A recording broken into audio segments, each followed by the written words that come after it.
NEET paper के कितने मुन्ना भाई हैं, इसी पे बात करने के लिए हमारे साथ जुड़ रहे हैं पटना में नीट की कोचिंग चलाने वाले विपिन सिंह जी, जो इस मामले पे अपना अनुभव साझा करेंगे। साथ ही ये भी बताएंगे कि आखिर गड़बड़ी कहां पे हुई है। विपिन जी, नंबर देने में धांधली कैसे हो गई और इसका समाधान कैसे होगा, क्योंकि जिस तरीके से मामला कोर्ट के मुहाने तक पहुंच गया है, लेकिन सवाल दरअसल ये भी है कि आखिर अब इस मामले को कैसे रोक लिया जाए, कैसे इस मामले का समाधान निकाला जाए, कैसे स्टूडेंट्स को संतोष दिलाया जाए कि जो हो रहा है, जो चल रहा है, वो उनकी बेहतरी के लिए है। जी, रिजल्ट आने के बाद से जिस तरीके से क्वेश्चन सामने आ रहे हैं, बच्चों का क्वेश्चन है, पेरेंट्स का और एक्सपर्ट का क्वेश्चन है, ये सारे क्वेश्चन जो सामने आ रहे हैं, इसकी शुरुआत होती है एग्जामिनेशन। नीट का एग्जामिनेशन 5 मई को होना था, हुआ 5 मई के बाद ये सूचना आती है कि पटना में क्वेश्चन पेपर लीक कांड में 5 या 6 लोगों को गिरफ्तार किया गया है। उन सारे लोगों का FIR दर्ज है शास्त्री नगर थाना में। वहाँ पे उन लोगों का कन्फेस लेटर है कि किस तरीके से रात में उन बच्चों का क्वेश्चन, कुछ जो स्पेशल बच्चे थे उनके लिए, उन बच्चों को क्वेश्चन रटवाया गया है और किस तरीके से क्वेश्चन धांधली में बच्चे संलिप्त हैं, एक बड़ा गिरोह संलिप्त है। जला हुआ क्वेश्चन पेपर बरामद होता है और पटना की पुलिस EOU के पास सौंपती है उस पूरे दस्तावेज को। EOU ने मांगा NTA से कि आप मुझे क्वेश्चन दीजिए मिलान करने के लिए, शायद वो आज तक नहीं मिला है। तो NTA का वहाँ से गोल मटोल जवाब शुरू होता है और उन्होंने स्पष्ट कह दिया कि क्वेश्चन पेपर लीक नहीं हुआ है। इंतजार कर रहे थे रिजल्ट आने का, 10 दिन पहले रिजल्ट आ जाता है। इलेक्शन के रिजल्ट के भीड़ भाड़ में 4 तारीख को 4 जून को रिजल्ट आउट होता है। यहाँ तक भी चलेगा, लेकिन वहाँ जब शुरू होता है कि एक ही सेंटर पे 8 बच्चे एक सीरीज के बच्चे हैं जिन्होंने 720 और उनमें से 2 बच्चे हैं 718 और 719 मार्क्स लाए हैं, जो इम्पॉसिबल है, ये दोनों मार्क्स आना इम्पॉसिबल सा है। एक ही सेंटर पे लगातार एक सीरीज के बच्चे कैसे ला सकते हैं, ये क्वेश्चन के दायरे को बढ़ाता है, शक के दायरा बढ़ाया है। इसके बाद बातें शुरू होती है कि 67 बच्चों ने 720 में 720 स्कोर किया है, मतलब पहला रैंक दिया गया है, ये कैसे पॉसिबल है। और यहाँ से तहकीकात शुरू होती है और लोगों का शक बढ़ता चला जाता है, एक पर एक शक सामने आता है। NTA हर बात का जवाब गोल मटोल दे रही है, किसी का स्पष्ट जवाब नहीं है।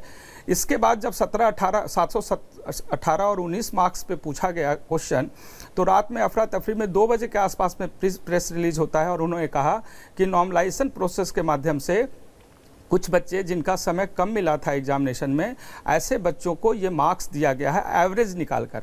एवरेज देने का तरीका कैसे है, तो क्लैट एग्जामिनेशन में 2018 में सुप्रीम कोर्ट का एक याचिका दायर हुआ था, वहाँ पर सामने आया था नॉर्मलाइजेशन प्रोसेस, जो ऑनलाइन के एग्जामिनेशन में होता है। ऑफलाइन के एग्जामिनेशन में वो फ्रैक्शन ऑफ मिनट को कैसे कैलकुलेट करेंगे, क्वेश्चन नंबर 1। दूसरा क्वेश्चन होता है कि शुरुआत में बहुत सारे बायोलॉजी से स्टार्ट करते हैं बच्चे, तो बायोलॉजी का स्पीड एंड एक्यूरेसी ज़्यादा होता है। अगर इसको ग्राउंड बनाया जाए तो तब तो 720 मार्क्स जिसे आ रहा है, कुछ बच्चे को तो 740 750 मार्क्स आएगा, उसे क्या कीजिएगा। इस प्रकार से इतने सारे क्लमजी क्वेश्चन सामने आ रहे हैं कि बच्चे कंफ्यूज्ड हैं, हम सभी कंफ्यूज्ड हैं, कोई भी जवाब अभी तक NTA का स्पष्ट नहीं आया है। एक तो और हास्यास्पद बात यह हुई कि प्रेस रिलीज जब PC किया उन्होंने, तो प्रेस कॉन्फ्रेंस में जो भी पूछा गया था मीडिया के साइड से जवाब, उसके भी स्पष्ट जवाब नहीं आए और उन्होंने कहा कि एक कमेटी हमने गठित कर दिया है और वो कमेटी जांच करेगी, उसके पास जो जवाब आएगा उसके बाद हम आगे का कदम उठाएंगे। अब कमेटी जो गठित किया गया है उसमें NTA के जो चेयरमैन हैं प्रदीप जोशी जी, उनको रखा गया है सामने अध्यक्ष बनाकर। तो आप बताइए कि दूध का रखवाला अगर बिल्ली करे तो रिजल्टेंट क्या होगा, ये सबको पता है। तो ऐसे इस तरीके से बचकानी वाली बातें सामने आ रही है तो शक का दायरा बढ़ता चला जाता है, परेशानी बढ़ती चली जाती है, बच्चे तनाव में हैं, दबाव में हैं। और जो बच्चे अभी तैयारी कर रहे हैं, इनके अलावा वैसे बच्चे जिन्हें आगे की तैयारी करने के लिए मोटिवेशन चाहिए, ये सारा मोटिवेशन डिमोटिवेशन में कन्वर्ट हो रहा है। बच्चे पूछ रहे हैं कि सर इस बार अगर 650 मार्क्स लाने पे गवर्नमेंट मेडिकल कॉलेज नहीं मिल रहा है, आपको पता होगा कि 650 मार्क्स एक बहुत अच्छा मार्क्स है 720 में, और इस मार्क्स पे बहुत अच्छा मेडिकल कॉलेज मिला था पिछले साल। इस बार 650 में कोई भी गवर्नमेंट मेडिकल कॉलेज उन बच्चों को नहीं मिलेगा, क्योंकि इनके रैंक 30,000 से ज़्यादा है। 22,000 रैंक लाने पर बच्चों को कुछ कॉलेजेस मिल जाता है जो गवर्नमेंट मेडिकल कॉलेज है। चूँकि मेडिकल की तैयारी करने वाले बच्चों में लगभग 80% बच्चे ऐसे होते हैं जो एवरेज घर के बच्चे होते हैं, जिनका सपना होता है कि हमें डॉक्टर बनना है, बड़ी मेहनत करते हैं, 1-2 साल की कड़ी मेहनत होती है, 3 साल 4 साल तक तैयारी करते हैं। जो पेरेंट्स, उनका क्या होगा, ये बड़ा सवाल खड़ा हो रहा है। विपिन जी, ये भी जरा बताइएगा, कई बच्चे सालों से तैयारी करते हैं और उसके बाद जब ऐसा परिणाम आया तो शौक तो है ही वो, लेकिन भविष्य में ऐसी घटना ना हो, ऐसी घटना रुक सके, उसके लिए क्या होगा? हम लोगों का यही कोशिश है, हम सब मिलकर के यही चाहेंगे कि इस बार की जो घटनाएं हुई है इसकी निष्पक्ष पहले जांच हो जाए, स्पष्ट सामने आ जाए कि एनटीए सक्षम है या नहीं इस एग्जामिनेशन को लेने के लिए, क्योंकि 2015 में भी हुआ था और जब मीडिया सामने सब खुल करके, जैसे आप लोग अभी आए हैं उस तरीके से मीडिया सामने आई और एग्जामिनेशन कैंसिल करना पड़ा, दोबारा हुआ।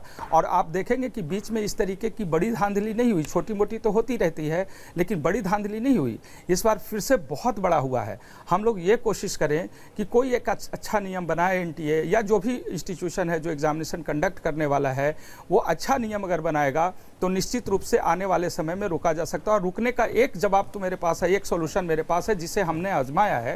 पिछले 26 वर्ष से हमारी संस्था काम कर रही है और हम अपने यहाँ कदाचार रोकने के लिए जहाँ पर बच्चों को स्पेशल एडवांटेज दिया जाता है वैसे एग्जामिनेशन में। बिल्कुल विपिन जी, अहम जानकारी दे रहे हैं आप। दरअसल जिस तरीके से तमाम सवाल खड़े हो रहे हैं इसके इनके जवाब मिलेंगे कैसे, छात्रों की जो कंफ्यूजन है वो दूर होगी कैसे।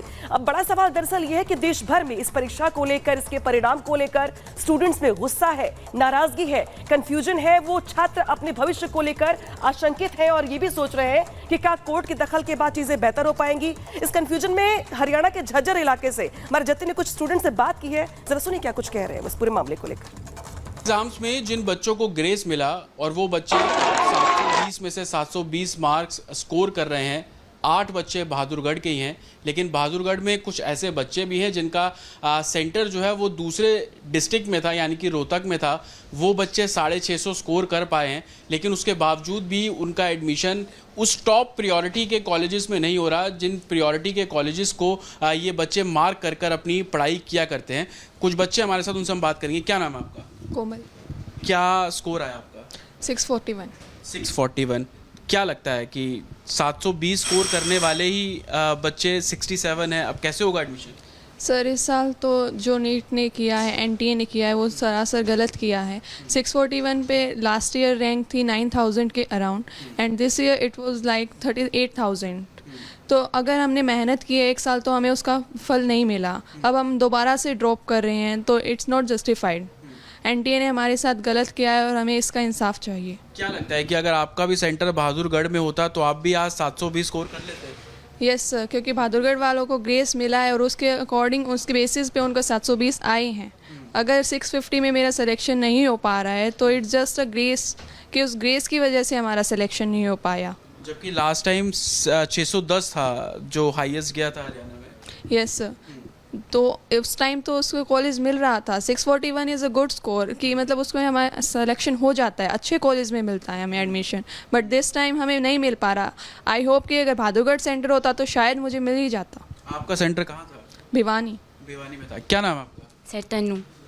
क्या स्कोर किया इस बार आपने? सर मेरा स्कोर है 610। 610। तो क्या लग रहा है कि इतनी मेहनत करने के बाद एडमिशन कहीं अच्छे कॉलेज में हो रहा है? सर पिछली बार जो कट ऑफ गई थी उसमें 610 में एडमिशन हो गया था, लेकिन इस बार मेरा 610 स्कोर रहा है और मेरा एडमिशन फिर भी नहीं हो पा रहा है। अगर मुझे भी ग्रेस मिली होती तो शायद मेरा एडमिशन हो जाता अच्छे कॉलेज में।